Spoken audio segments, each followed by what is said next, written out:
આગળ સમાચારમાં વાત કરીએ। સમાચાર સામે આવ્યા છે જેમાં કેન્દ્ર સરકાર દ્વારા નિર્ણય કરવામાં આવ્યો છે 16 જેટલી દવાઓ ઉપર પ્રતિબંધ મૂકવામાં આવ્યો।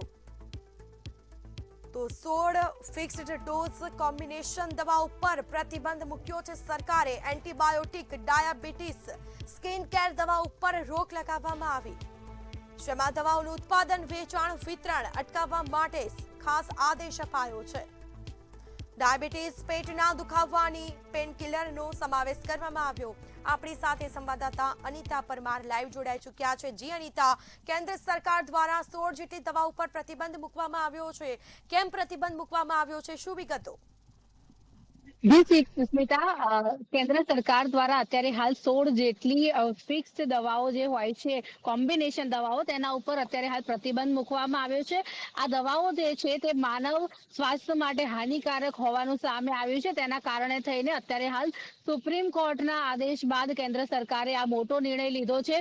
16 જેટલી દવાઓ જે છે તેના ઉપર અત્યારે હાલ આ પ્રતિબંધ જે છે તે મૂકવામાં આવ્યો છે। ખાસ જો વાત કરવામાં આવે તો જે દવાઓમાં 2 થી 3 દવાઓ મિક્સ્ડ હોય, એટલે કે 2 થી 3 દવાઓનું ઘટક મિક્સ હોય એવી આ દવાઓ છે, તેના ઉપર ખાસ પ્રતિબંધ મૂકવામાં આવ્યો છે। એન્ટીબાયોટિક દવાઓમાં જેમાં ખાસ જો વાત કરવામાં આવે તો અત્યારે હાલ ચામડીની દવાઓ હોય છે, પછી ડાયાબિટીસની દવાઓ છે, પેનકિલરની દવાઓ છે, આ બધી દવાઓ પર કેન્દ્ર સરકારે અત્યારે હાલ રોક મૂકી છે। 16 જેટલી દવાઓનું લિસ્ટ આપ્યું છે અને આ દવાઓ પર હમણાં જ્યારે રોક મૂકવામાં આવી છે ત્યારે ખાસ આ જે દવાઓ છે તેને કોમ્બિનેશન દવાઓ કહેવામાં આવે છે। ફિક્સ ડોઝ કોમ્બિનેશન એટલે કે 2 થી 3 ઘટક જેની અંદર મિક્સ હોય તેવી આ દવાઓ જે છે, જે માનવ શરીર માટે થઈને હાનિકારક હોય છે ને લાંબા ગાળે આની અસરો થતી હોય છે, તેવી દવાઓ પર સરકારે અત્યારે હાલ રોક મૂકી છે। ત્યારે ખાસ જો વાત કરવામાં આવે તો સુપ્રીમ કોર્ટના આદેશ બાદ કેન્દ્ર સરકારે આ નિર્ણય લીધો છે અને બિનજરૂરી કોમ્બિનેશન જે હોય છે તેના કારણે થઈને માનવ શરીરને ઘણી બધી આડઅસરો થતી હોય છે, તેવી ચર્ચા ઘણા સમયથી ચાલતી હતી। ત્યારે અત્યારે હાલ સુપ્રીમ કોર્ટના આ નિર્ણય બાદ જે છે તે કેન્દ્ર સરકારે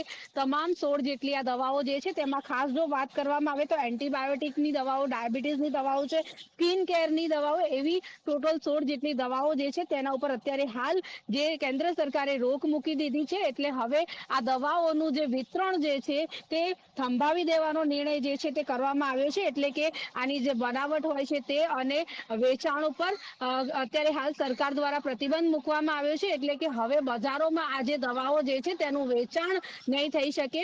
ખાસ દર્દીઓના સ્વાસ્થ્યને ધ્યાનમાં રાખીને આ નિર્ણય જે છે તે કેન્દ્ર સરકારે કર્યો છે। ત્યારે 16 જેટલી આ દવાઓ જે છે તેના ઉપર હવે જે છે તે રોક લગાવી દેવાની છે અને પ્રતિબંધ જે છે તે આજથી હવે શરૂ થઈ જશે। ત્યારે તમામ જે મેડિકલ સ્ટોરમાં હોય છે તેમાં જે આ પ્રમાણેની કોમ્બિનેશન દવાઓ જે હોય છે તેના ઉપર રોક લગાવવામાં આવી છે। એટલે હવે જો વાત કરવામાં આવે તો કેન્દ્ર સરકાર દ્વારા આ જે નિર્ણય લેવામાં આવ્યો છે તે ખાસ દર્દીઓના સ્વાસ્થ્યને ધ્યાનમાં રાખીને આ નિર્ણય લેવામાં આવ્યો છે। અને મહત્વનું કહી શકાય કે આ દવાઓ જેટલા ઘણા સમયથી માર્કેટમાં ચાલતી હતી અને દર્દીઓ એને લેતા પણ હતા, ડોક્ટરો પણ પ્રિસ્ક્રિપ્શન સાથે એને લખતા હતા, જેમાં ખાસ આપણે પેરાસિટામોલની વાત કરવામાં આવે એની સાથે પણ બીજી 2-3 દવાઓ મિક્સ હોય, એટલે કે એક દવા એવી જેની અંદર બીજી 2 દવાઓ મિક્સ હોય, એટલે કે 2 ઘટક મિક્સ હોય, એવા કોમ્બિનેશન વાળી આ દવાઓ જે છે જે લાંબા ગાળે માનવ સ્વાસ્થ્યને હાનિકારક હતી તેવી આ દવા ઉપર અત્યારે હાલ જે છે મૂકવામાં આવ્યો છે અને જી મોટો અનિતા, નિર્ણય જે છે તે આરોગ્ય વિભાગે કર્યો છે। જી બિલકુલ જી, જાણકારી આપવા બદલ આપનો આભાર।